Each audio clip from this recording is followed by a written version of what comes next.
Welcome back, everyone, to the Deep Dive. This time, we're going way back in time to Ellis Island. The gateway to America for millions. Exactly.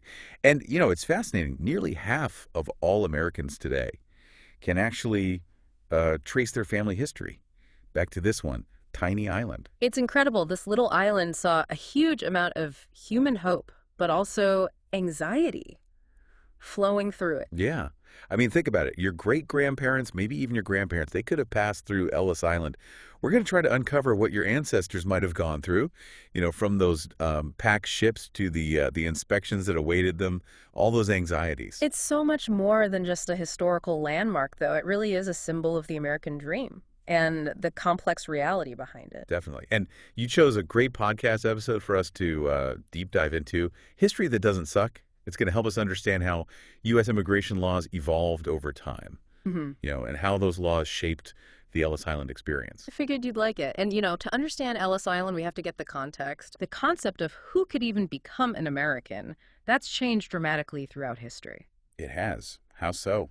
Well, back in 1790, we started with a very narrow view. Okay. Only free white persons were eligible for citizenship. So right from the beginning, there were already limitations on who could be considered American. Exactly. And even then, there were debates about which Europeans were considered desirable. Oh, right. Remember the Federalists? Yeah. They wanted to limit the influence of Irish immigrants. That's how we got the Alien and Sedition Acts.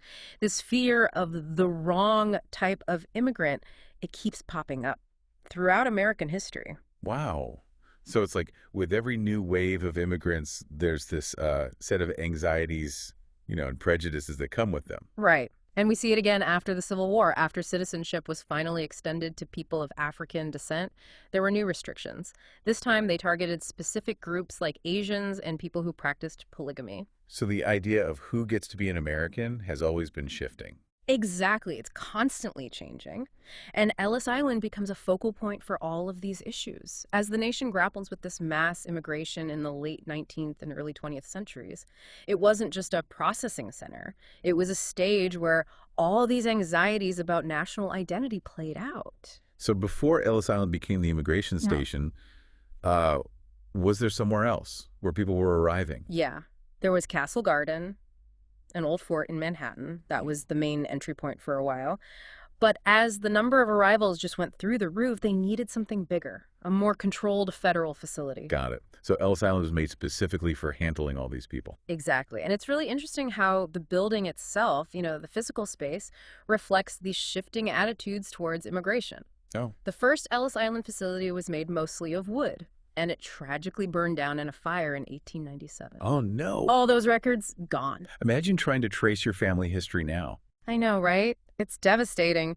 But that fire did lead to the construction of the iconic main building, the one made of red brick. Yeah, the one we all picture. Exactly. It was designed to be fireproof and to handle even more immigrants. Makes sense. It became this powerful symbol for millions of both hope and anxiety. Wow. Okay, so let's walk through the experience of arriving at Ellis Island. You've been on a ship for weeks, crammed into steerage, facing those awful conditions and the fear of disease. What happens when you finally arrive? How are these newcomers greeted? I hate to break it to you, but they weren't greeted with open arms. Oh, no. It was rigorous medical inspections right away. Doctors would examine you top to bottom. They were looking for any reason to label you as unfit for America. Wow. A contagious disease, a disability, anything that could seem like a threat. That's intense. Oh, yeah. And there was this dreaded button-hook eye exam. I've heard about this. It was to check for trachoma, right? Yep. They'd pull back your eyelid with this instrument, and they didn't even sterilize it between people. Oh, my gosh. Yeah. So if you were flagged for any kind of potential problem, you were marked with chalk and sent for another screening. Can you imagine? More humiliation and the possibility of being detained or even deported. So even if you were perfectly healthy, the emotional toll must have been huge. Oh, absolutely. And then came the legal interview. 29 questions, all designed to weed out anyone they thought was undesirable. Undesirable. Yeah, anarchists, people who might need public assistance, anyone who didn't fit their idea of the perfect American. It sounds like every step of the way, was just another test. It absolutely was. And that constant fear of being rejected after sacrificing everything to get there. That's why they called Ellis Island the Island of Tears. The Island of Tears. Even for the people who actually made it through. The Island of Tears. I mean, it really makes you think about the emotional weight of it all, But we were talking about those who made it through. Not everyone did. What changed? What caused this shift from, open arms to a more guarded approach? Well, things started to change in the early 20th century. Attitudes towards immigration were shifting. This whole melting pot idea, it faced some serious pushback. Yeah, we were discussing those anxieties around certain groups, but were there other broader things happening that contributed to Ellis Island's decline? Definitely. World War I had a massive impact. It fueled a lot of anti-immigrant feelings. People were worried about national security, and they started to question the effects of all these newcomers. Yeah. Times of war tend to make people a little more inward-looking. Yeah. Did it change immigration policy at all? It did. In the 1920s, we saw the Quota Acts. They drastically reduced immigration, especially from countries outside of Europe.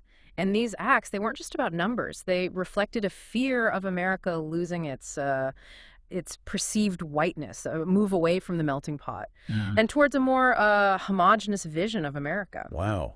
That's a pretty stark contrast to that whole nation of immigrants concept. Right, and these policies, they had a terrible impact on Ellis Island.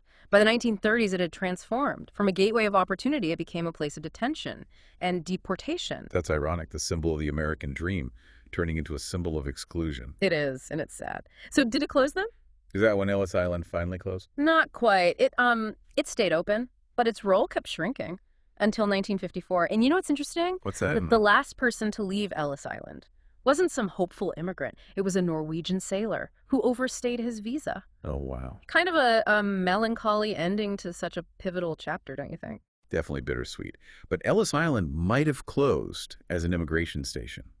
But its legacy, that's still around, isn't it? Oh, absolutely. Today it's a museum dedicated to the immigrant experience. It's a place for people to connect with their family history and think about, what it means to be American, all those complexities. It's fascinating, right? How such a small place, physically, could have such a huge, lasting impact on how we view immigration, even today. It really did change everything. Before Ellis Island, immigration was mainly handled at the state level, but with this federal station and enforcing national laws, it became everyone's business, a national issue. So Ellis Island is like this turning point from just welcoming people in to screening them, regulating them. And like we've seen, that had both good and bad consequences. Exactly. On the one hand, there were health checks, safety regulations, a real effort to protect people. But then on the other hand, they excluded certain groups based on fear and prejudice. And those discriminatory policies, those had long-lasting consequences. Yeah, it's a mixed bag, that's for sure. Complicated legacy. And it makes you think, about these questions that we're still dealing with today. Like, how do we keep the country safe, but also be humane? And what does it even mean to be American these days, especially in this global world? It's true. Those are tough questions. And the answers aren't always clear. But I think the most important thing is to remember, behind all the numbers and the laws, there are actual people with real stories. Real people. Like Frank Capra. Oh, yeah, the filmmaker. He fled poverty in Sicily. Or Annie Moore, that young Irish girl, the very first person processed at Ellis Island. Their experiences and the experiences of millions like them, they remind us that these decisions, they affect real lives. Yeah, it's easy to get lost in the history. But those individual journeys, they're what makes Ellis Island so powerful. It's not just a place. It's about the human spirit, the resilience, people risking everything for a better life. It's true. And for many, that hope paid off. They built new lives. They contributed to our society. And their kids and their grandkids, they're part of America today. It's our shared story. It really hits home. Immigration, it's always been a big part of the American story, even when we haven't always welcomed it. Absolutely.